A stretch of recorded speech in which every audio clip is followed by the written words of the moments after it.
Overseas tonight, as authorities continue to piece together the attack that occurred in Brussels, more holes discovered in Belgian intelligence gathering.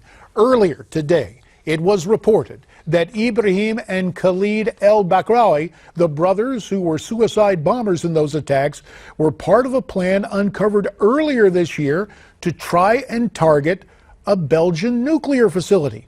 Khalid reportedly also the subject of an international arrest warrant in that plot. While all that's going on in Europe, President Obama continues his travels abroad. Last night in Argentina, our president even danced the tango.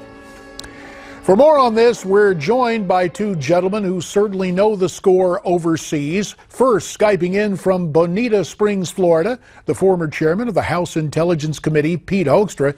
Pete's now a Shillman Senior Fellow for the Investigative Project on Terrorism. He's also the author of the book, Architects of Disaster, The Destruction of Libya. And Skyping in tonight from Dallas, Texas, retired Master Sergeant and Afghanistan and Iraq veteran Scott Neil. Scott, in fact, one of the first of our special forces to deploy into Afghanistan following 9/11. Pete, let's begin with politics and policy. The optics of the president doing the tango as Europe is on high alert. This cannot be good for the USA or for Mr. Obama. Well, of course, the optics are awful. You know, doing the wave in Cuba the other day, now doing the tango in Argentina. But, you know, the more important optics are the optics that are on the ground. You know, Europe is in, part of Brussels is in lockdown. Libya is a failed state. You know, it's nice to talk about the politics, but really the optics of what is happening to the West, the spineless leadership, whether it's in the United States or Europe to this threat, that is what's really disturbing.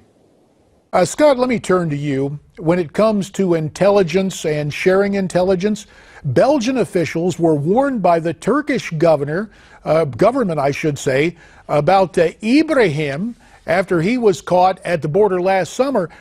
Turkey told the Belgians that Ibrahim was a foreign terrorist fighter. It has been said that the Belgian intelligence services and overall security in Belgium, and I've heard this from other sources, is about that of a kindergarten level. Is that too harsh?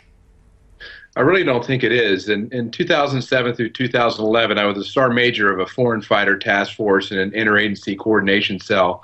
And we really saw the rock stars who were helping us and helping the entire world understand this phenomenon.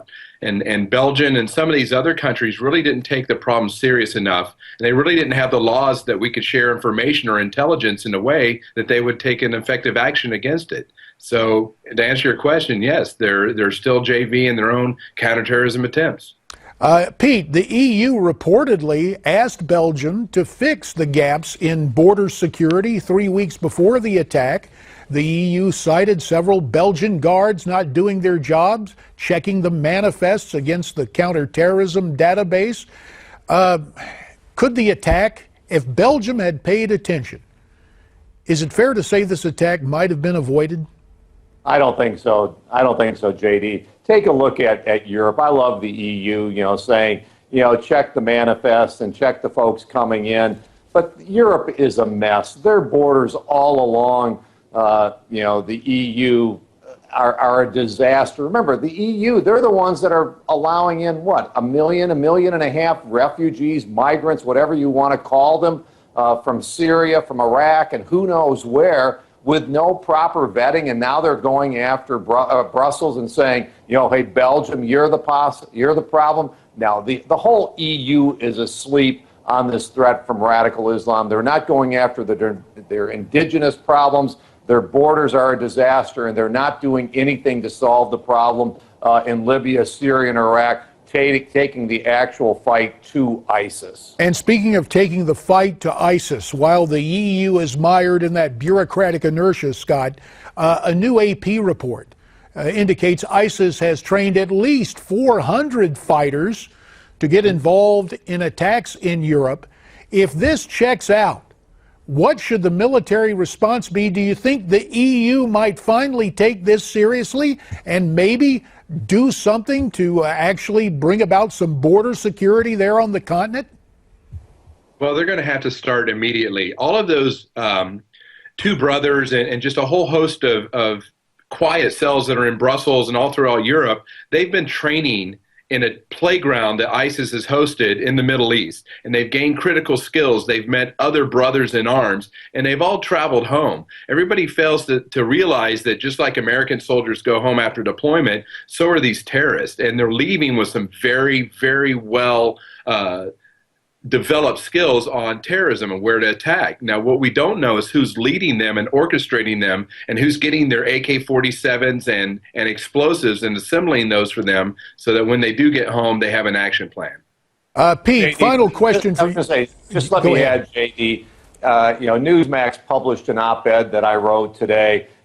Europe, it's naive of us to believe that Europeans are going to change their behavior. They haven't changed it after Paris and after Cologne, now after Brussels. The only thing that's going to change is when the voters in Europe express their frustration at the polls, and that's going to happen in the next round of elections. And gentlemen, while we await elections here and in Europe, it is worth noting that tomorrow, as Christians observe Good Friday, there are reports, I pray they are not true, but that a priest who was kidnapped by ISIS may in fact be crucified.